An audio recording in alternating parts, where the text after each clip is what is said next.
कहानी एक छोटे से गांव की है जहां एक पुरानी हवेली खड़ी थी।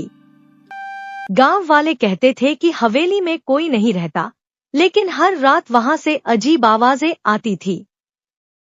लोग कहते थे कि हवेली में एक भूतनी रहती है जो रात के समय दिखाई देती है।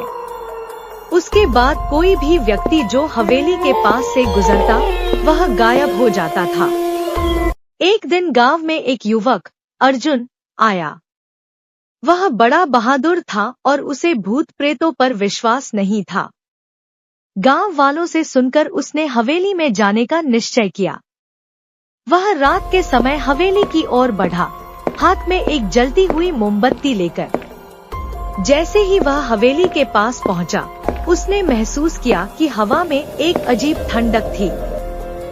हवेली के भीतर से कुछ अजीब सी आवाजें आ रही थी, जैसे किसी का रोना। अर्जुन ने डरते डरते हवेली में प्रवेश किया। अंदर घना अंधेरा था और उसकी मोमबत्ती की लौ झपक रही थी। तभी अचानक एक ठंडी आवाज सुनाई दी। तुम यहाँ क्यों आए हो? अर्जुन ने घबराते हुए देखा। सामने एक महिला की धुंधली आकृति खड़ी थी, जो सफेद साड़ी पहने हुए थी। उसकी आंखें काली थी और उसके चेहरे पर अजीब सी उदासी थी। महिला ने फिर से कहा, मैंने तुम्हें कहा था यहाँ मत आओ। अर्जुन ने डरते हुए पूछा, तुम कौन हो? महिला बोली, मैं राधिका हूँ। यह हवेली मेरे पूर्वजों की थी, लेकिन एक दिन मेरी हत्या कर दी गई थी। अब मेरी आत्मा यहाँ भटकती है, क्योंकि मेरी मौत का बदला पूरा नहीं हुआ। अर्जुन ने उसे शांत किया और पूछा, तुम्हें बदला चाहिए तो मुझे बताओ, मैं तुम्हारी मदद करूँगा। राधिका ने कहा, मेरे हत्यारे का नाम शंकर था, जो अब इस गांव के बाहर रहता है। वह अब तक सुरक्षित है, लेकिन जब तक उसे सजा नहीं मिलती, मैं शांति नहीं पा सकती।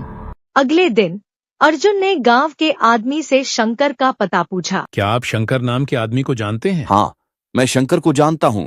पहले वो इसी गांव में रहता था। वो कहाँ रहता है? अब वो पास के शहर में रहता है। क्या आपके पास उसका मोबाइल नंबर है? हाँ, मेरे पास उसका मोबाइल नंबर है। अर्जुन ने शंकर को फोन लगाया और कहा, क्या मेरी बात शंकर से हो रही है? हाँ, मैं शंकर बोल रहा हूँ। तुम कौन हो? मैं अर्जुन बोल रहा हूँ, मुझे आपसे काम है। क्या आप आपके पुराने गांव आओगे? ठीक है, मैं आता हूँ। शंकर गांव में आता है और अर्जुन को गांव के चौराहे पर मिलता है। अर्जुन शंकर को सारी बातें बताता है और कहता है, तुम्हें मेरे साथ हवेली जाकर चुड़ैल से माफी मांगनी होगी, शायद वो तुम्हें माफ कर दे। शंकर अर्जुन की बात मान लेता है और हवेली जाने के लिए मांझता है। अर्जुन ने शंकर को हवेली लेकर गया।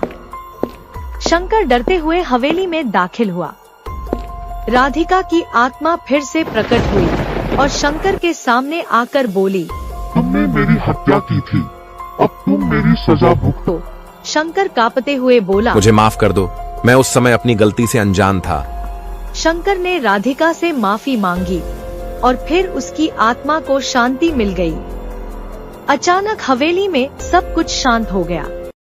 अर्जुन ने फिर से गांव वालों को बताया कि हवेली में अब कोई भूतनी नहीं है और उस दिन के बाद से हवेली के पास कोई अजीब आवाजें नहीं आईं।